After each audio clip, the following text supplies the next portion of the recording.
Good evening, doctor. Greetings to you.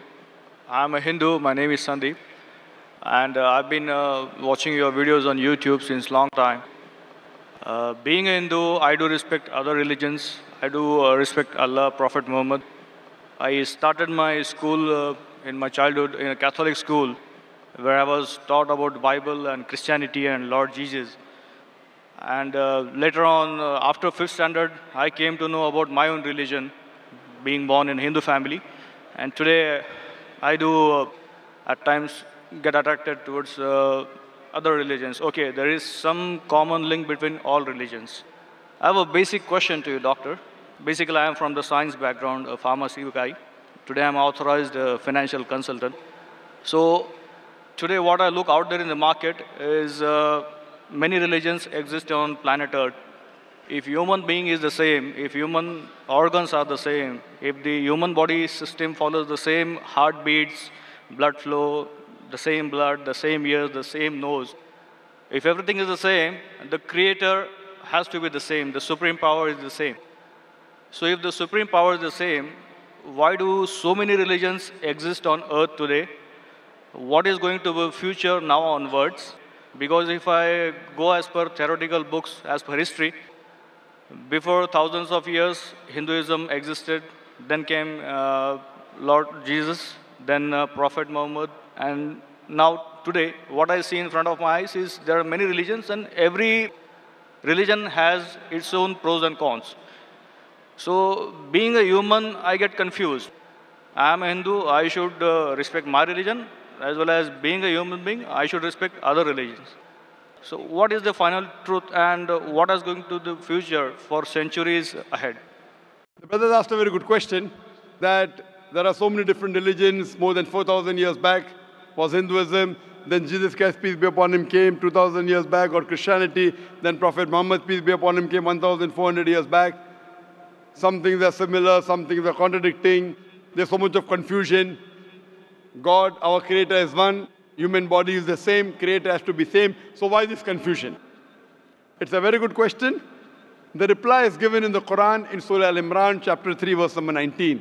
It says, Inna Dina Indallah Islam. The only religion acceptable in the sight of God is Islam. That is peace acquired by submitting our will to God. Almighty God only gave one religion to the human beings.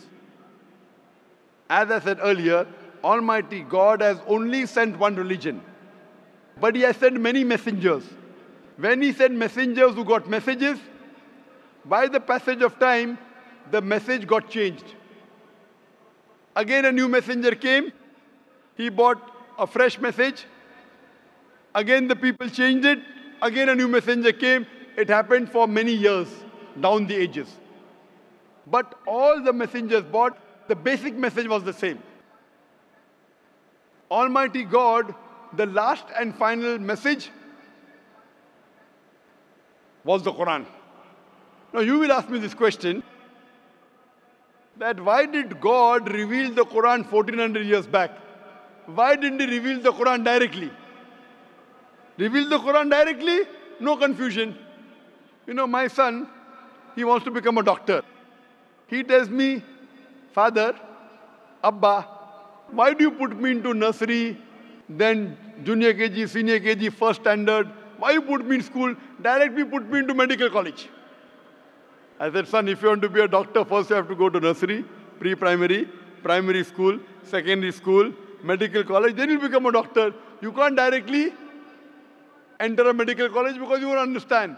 So Allah subhanahu wa ta'ala, who is our creator, He knows very well that human being would not be able to grasp the complete message of the Quran if it was revealed earlier. 1400 years ago, Almighty God, who is our creator, He knows this time, the time has come where human beings can understand the message. So that's the reason previously He sent messages which were there but not complete because human being could not understand, could not grasp. As the message changed, He sent a new message, a new messenger. That's the reason all the messages that came before the Quran, they were meant for a particular group of people and meant to be followed for a particular time period. All the messengers that came before the last and final messenger, Prophet Muhammad Sallallahu Alaihi Wasallam, were only sent for a particular group of people and was meant to be followed till a new message came. Almighty God, He knew 1400 years ago was the time when human beings can understand the final message of the Quran. He revealed it.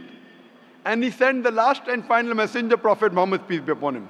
Since Quran was the last and final message, it was not only meant for the Muslims or the Arabs, it wasn't meant for one particular group of people, it was meant for the whole of humanity. All the messengers that came before were meant for a particular group of people, and the message was supposed to be followed for a particular time period. Because Prophet Muhammad, peace be upon him, was the last and final messenger, he was not sent only for the Muslims or the Arabs, he was sent for the whole of humanity. But now today, you ask me, why are there different religions?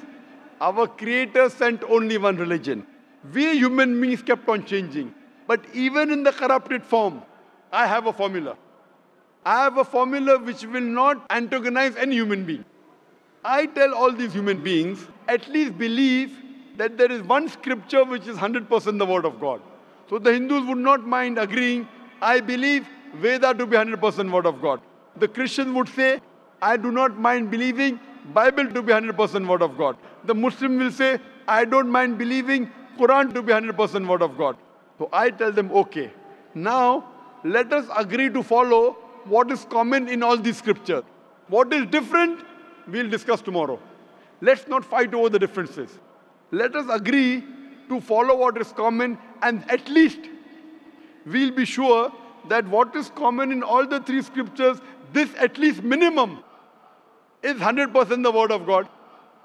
What is different may be the word of God, may not be the word of God. That we can discuss tomorrow. Now, when we do a research, and I being a student of comparative religion, I have studied the Vedas, I have studied the Upanishads, Bhagavad Gita, Bible, Old Testament, New Testament, Quran. Now, when I do research, I've come to know that all these scriptures say that there's one God. All the scriptures say that God has got no image, has got no photograph, no painting, no statue, no idol. All the scriptures say that Almighty God does not beget nor is He begotten. All the scriptures say that the last and final messenger to come is Prophet Muhammad, peace be upon him. I have quoted in this session many verses from Hindu scripture that Prophet Muhammad is the last and final messenger. I have quoted from the Bible.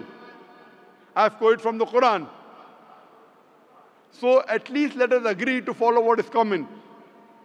Bible, Vedas, Quran, all three say that you should not have alcohol. And I've quoted that in my earlier answer.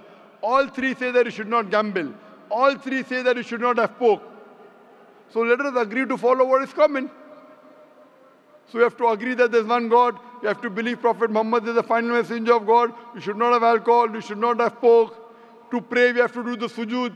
All these are common points. So I'm asking the question that if you say you are a Hindu and you say that you respect other religions, I'm asking the question, do you believe that there's one God? As per books, I do. Do you believe that idol worship is prohibited? That's a confusing area. It's very clear in the Hindu scriptures. Yajurved chapter 32 verse number 3. Na tasya pratima asti. Of that God there is no pratima, there is no photograph, no painting, no image, no idol, no statue. Same thing is repeated in Shveta Upanishad, chapter number 4, verse number 19. Na tasya pratima asti. Of that God there is no pratima, no image, no photograph, no painting, no statue, no idol. What's confusing, brother? I mean, today my knowledge is just like an infant. No, if your knowledge is like infant, when a person of knowledge talks, you should believe it. True. So why don't you believe it then? No, as I said, I do respect Prophet Muhammad. I do. No respect. Respecting is one thing, following is the other thing. If you respect a person, you have to follow his guidance. So again, the question goes in the same direction what I was asking to you, that if I am a Hindu, if I believe in Hinduism, but still when I step out of my home, I have to follow my colleagues, the other society members, human beings on the earth. Is it a must? Suppose the other society members start robbing. If your other human beings start robbing, even you start robbing. Brother, if your friends start robbing, will you rob? I will have to defend myself. Will you rob, yes or no? If somebody is robbing me, No, you said that you have to follow the other human beings, other society. If your other friends start robbing other people, will you start robbing? Will you rob others? I don't think so. There is a point in robbing others. Okay, because you know robbing is wrong. So that time you will not follow society. Follow the society when it is right. Do not follow when it's wrong. God has given you grey matter, brain. Correct?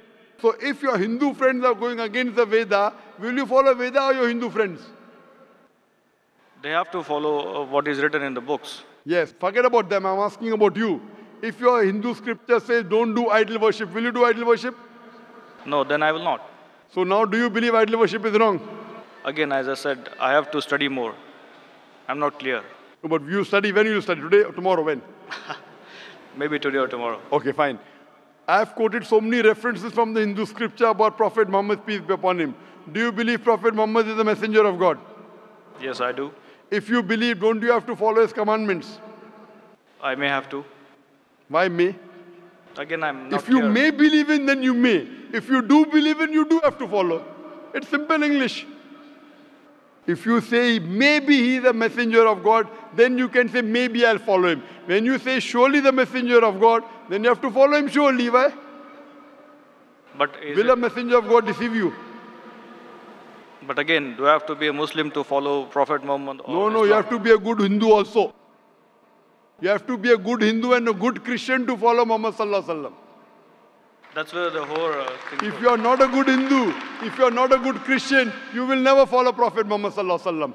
Because Hindu scripture says the Antim Rishi, the Kalki avatar is Prophet Muhammad Sallallahu Alaihi Wasallam. I gave references, If you want, I can give again. Do you want me to give the references again of Prophet Muhammad in the Hindu scriptures? I did listen to your references. I need to go through them. Fine. So inshallah, go today. Tomorrow, I would give you the first chance. And there's a lady there.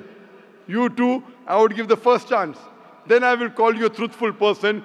Go today, Google, check on the net. I gave at least 100 references. There are more than 100 in my lecture. If you see, on Hindu scriptures talking about Prophet Muhammad Sallallahu Alaihi Wasallam, talking about one God, talking not to have alcohol, not to have pork, not to gamble. What is different we'll discuss tomorrow. At least what is common we should agree. So when you are talking about getting human beings together, I'm giving you a formula which will not offend you. I'm not telling you follow that which is not mentioned in the Hindu scripture. I'm telling you follow what is mentioned in Hindu scripture and the Quran. 100% you will be a good Hindu, good Christian, and even enter into Islam. May not be good Muslim, at least enter, and then your scripture says you have to follow the guidance of the last messenger, you have to follow the Quran. So if you follow the Quran correctly and the sayings of the Prophet Muhammad Sallallahu Alaihi Wasallam, you will be a good Muslim. And I'm waiting that inshallah if we can do it today, tomorrow inshallah we can interact. Thank you very much, doctor.